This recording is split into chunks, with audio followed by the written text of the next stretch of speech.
Olá, bom dia. Bom dia, tudo bem? Tudo bem? Ah, as Você, nossas colunas hoje são complementares, né?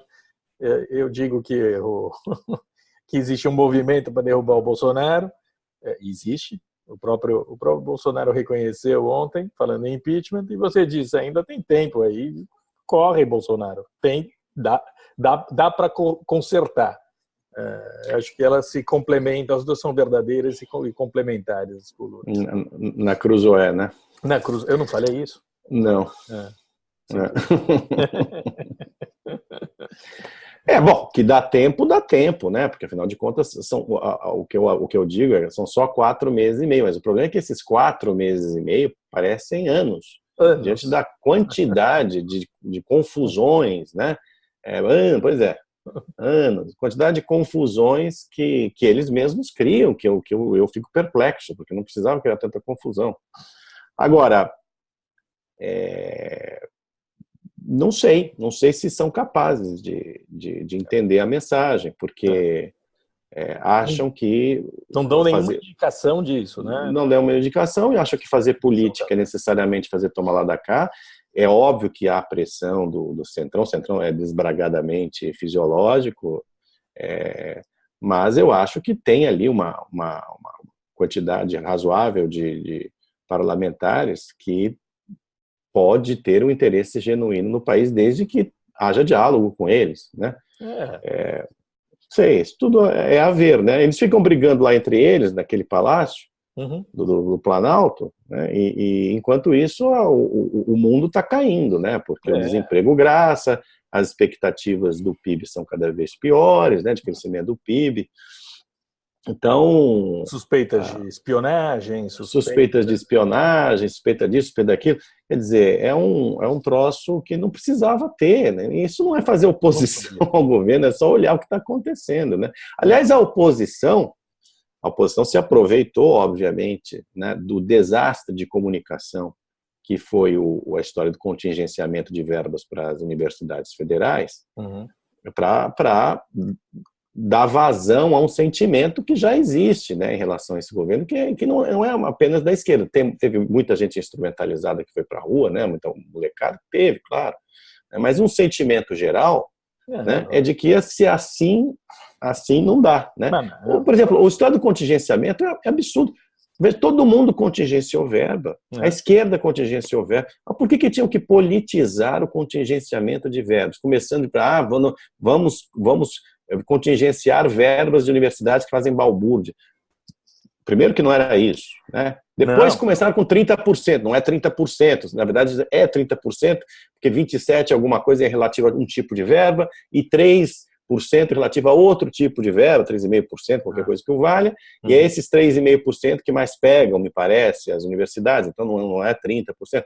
Mas Mas tanto tudo faz. por quê? Tanto Porque faz. O país está quebrado. A realidade é que o país está quebrado. Isso exato, deveria ter sido é, explicado desde o começo muito claramente. Foi, na claro, verdade, pelo Paulo foi. Guedes. Acho que o governo cometeu um erro brutal e não tem nada a ver com rede social, não tem nada a ver com Lavo de Carvalho, não tem nada a ver com isso, com as trapalhadas do Bolsonaro, que são evidentes, mas foi o fato de não ter aprovado a reforma da Previdência do Temer, que estava lá, pronta para ser votada. É, Havia uma ambição, isso não é um erro do Bolsonaro. Bolsonaro teve o faro, num determinado momento, de falar: vamos fazer essa reforma. Eu não quero fazer reforma, então vamos fazer essa reforma do Temer, já está pronta, aprovada nas comissões, mas havia uma ambição correta da parte do Paulo Guedes de querer fazer uma reforma de verdade, mais ou menos definitiva, isto é, que dure 10 anos, que durasse 10 anos, que tivesse uma equidade que a própria reforma do Temer não tinha. Agora, perdeu-se tempo, perdeu-se capital político, eles ficaram batendo cabeça, é provável que a reforma que será aprovada, eventualmente, um dia, quem sabe, deve ser mais ou menos equivalente àquela do Temer, em termos de valor. Só que com um desgaste muito A maior, né? capitalização não vai passar. Então, tudo que se perdeu não compensa, não vai compensar o fato de termos perdido um ano. Na verdade, se tivesse sido aprovado naquele período de 3 meses entre a eleição e a posse do Bolsonaro, como o próprio Temer se dispôs a fazer, já teria sido incluído o ganho, né, no orçamento deste ano, né? A gente estaria com um pouco de folga para fazer as coisas que precisam ser feitas. O país precisa crescer, precisa retomar o crescimento, precisa reformar um monte de coisas, não pode ficar parado. E está parado, e vai continuar parado. O que eu acho é que o Bolsonaro ele tem um poder, pelo menos era para ter um poder, que é o poder da caneta, né? Todo presidente tem, é quase um clichê. Aliás, é um clichê você falar do poder da caneta. E esse poder da caneta nunca foi utilizado pelo Bolsonaro até o momento. Uhum. E ele atiçou, né? O pessoal dele atiçou as redes sociais contra os parlamentares, né? Em muitos fisiológicos, achando que isso ia intimidar. Não intimida. Uhum. Não intimidou. Muito pelo contrário, houve uma reação, né, naquele momento do Rodrigo Maia bravejando, todo mundo fortaleceu o Rodrigo Maia. Em vez das redes sociais, o que eu quero dizer é que, em vez das redes sociais, se o Bolsonaro tivesse exercido o poder da caneta, né, isso não é dar coisas, não, mas é fazer uma negociação política com o poder que ele tem, né, visando obter maiorias parlamentares. Não é nem, quer dizer, isso ele não foi, ele não utilizou. Não, né? E a caneta é símbolo, nesse caso, não de barganha, não de corrupção, mas sim de autoridade. Né? Claro, claro. É o poder da caneta, realmente. Claro, ele tinha chegado lá já com a situação mais ou menos equilibrada do ponto de vista fiscal, com uma reforma passasse rapidamente, para poder administrar todas as outras emergências, né, pelas quais o país passa, porque houve um período de degradação tão grande em todas as áreas que era preciso reconstruir um monte de coisas. Né? O Bolsonaro chegou falando, não, o meu papel aqui é destruir antes de construir, mas o país já estava destruído, o país já estava em ruínas. Era necessário construir alguma coisinha, e essa coisinha poderia ser construída a partir do momento em que nós tivéssemos uma reforma já passada e esse tema tivesse ficado para trás. Foi um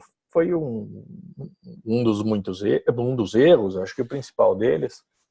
E agora, ele conta por algum tempo com isso aí. Ele conta com uma equipe ainda muito boa, que ele escolheu, isso é mérito dele.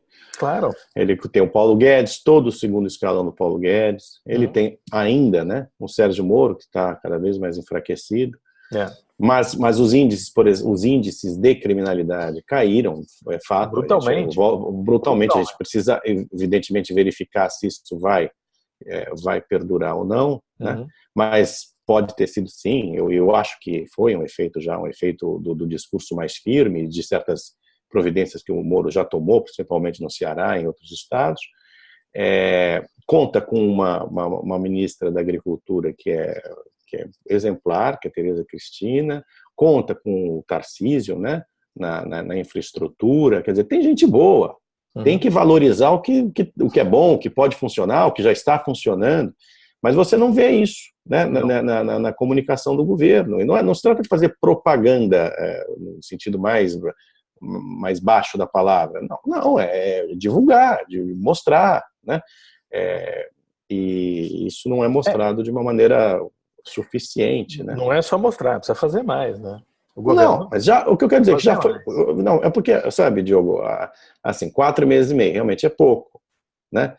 Já tem tanta confusão, né? Mas assim, é pouco, mas já foram feitas algumas coisas. Eu estou tentando, você entendeu? Dizer que, não é que não foram feitas coisas, foram feitas algumas coisas. Mas o país está quebrado. Acho que a população não sente isso tão claramente. Não. A população sente. Não, a população sente, doutor. Escuta, peraí. Você tem, no total, 28 milhões de pessoas, entre desempregados e aqueles que não deixaram de procurar emprego, que é mais ou menos esse o número, é gente para burro. Né? Não, isso que eu estou falando. A população não sente a melhora. Não sente a melhora. Não sente a melhora. Não, mas enfim, o que eu quero dizer é que é preciso fazer, é preciso fazer. Algumas coisas já foram feitas, já foram feitas. Bom, valoriza um pouco o que já foi feito e tenta fazer o que não foi feito de uma maneira mais tranquila, harmoniosa, sei lá. Eu só sei o seguinte, eu acordei hoje não pensando em Bolsonaro.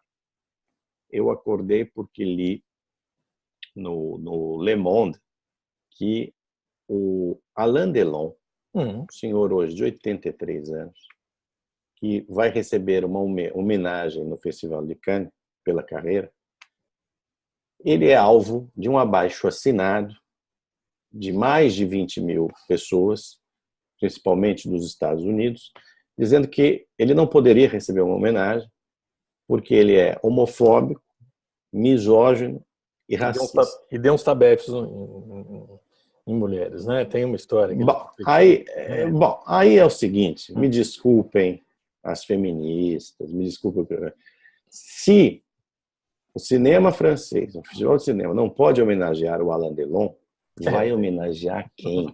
Não, pois é, Desculpe, o Alain Delon pode ser o que for. Ele é um senhor de 83 anos, nascido em outro tempo, com outra cabeça, outra mentalidade, mas isso não o torna um monstro. Não, e tem uma ficha de todo respeito, né? Escute, trabalhou homofóbico. Ele trabalhou com o Visconti, era o ator preferido do Visconti. O Visconti lambia o Alain Delon com a câmera. Basta ver Rocco e seus irmãos, basta ver El Gato Pardo. Do que estamos falando, senhores? Não é possível. Aí você acorda e vê um troço desse, eu com 57, eu falo assim, não sou mais desse mundo. Alain Delon, para vocês terem uma ideia, Alain Delon, na França, existe uma expressão para dizer que o sujeito é feio. Assim, ele não é nenhum Alain Delon. Aliás, ele é um Alain Delon. Não é nenhum Alain Delon, é um Alain Delon, ou seja, é um Alain de longe, né? Que é sinônimo, né? Sinônimo de beleza. E o desgraçado, além de lindo, era também muito talentoso. Como basta ver. Fez filme contra a guerra na Argélia, ou seja, contra o colonialismo francês. Trabalhou com Visconti, homossexual. As mulheres, pode ter dado uns tabefes numa mulher, porque absolutamente condenável. Não estou aqui eximindo ele das culpas dele. Né? Não, mas não é o que você leva para Cannes, né? Não é o que você leva para Cannes, não é nada disso. Então, do que a gente está falando? Né? Então, assim, o politicamente correto virou uma coisa tão louca que também não faz mais fact-checking, porque agora vamos para o exemplo brasileiro, né? Daquela senhora, né? que disse que tinha um diploma de Harvard, e não tinha diploma de Harvard coisíssima nenhuma, e que recebeu o prêmio, foi entrevistada, e finalmente o Estadão se deu o trabalho, né, de checar se Harvard realmente tinha expedido um diploma para ela, e não. Agora a Michelle Bolsonaro vai para o Harvard, segundo a Cruzoé. A Michelle Bolsonaro, a Cruzoé diz que a Michelle Bolsonaro vai para Harvard. Vai ter diploma de Harvard. Não, mas é simpático, né? Eu acho simpático. Ela tem um trabalho, olha, de fato, ela faz um trabalho muito, muito louvável, né? Com surdos mudos. Eu não sei se a gente pode chamar surdo mudo de surdo mudo agora, né? Não sei mais. Bom, mas eu tenho um filho deficiente físico, então eu posso. Então... mas eu não sei mais. Então não. Agora, enfim, eu acordei pensando vendo essa notícia, lendo essa notícia sobre o Alain Delon e achando que eu já não pertenço mais. Você não pertence a este mundo. Essa é a notícia que eu tenho para te dar. Não pertenço mais a este mundo. Não, vou embora. Vamos encerrar nossa sexta-feira. Eu já terminei o meu plantão também, vou dormir agora. Vai nessa. Não, eu tenho que dormir o cacete, eu tô esperando a prisão do Dirceu. Eu sou tão velho que eu ainda lembro quem foi o José Dirceu.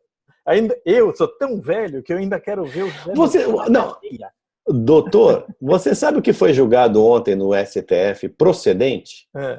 A transição acho que foi isso, tá? Mas não foi exatamente isso, era esse assunto.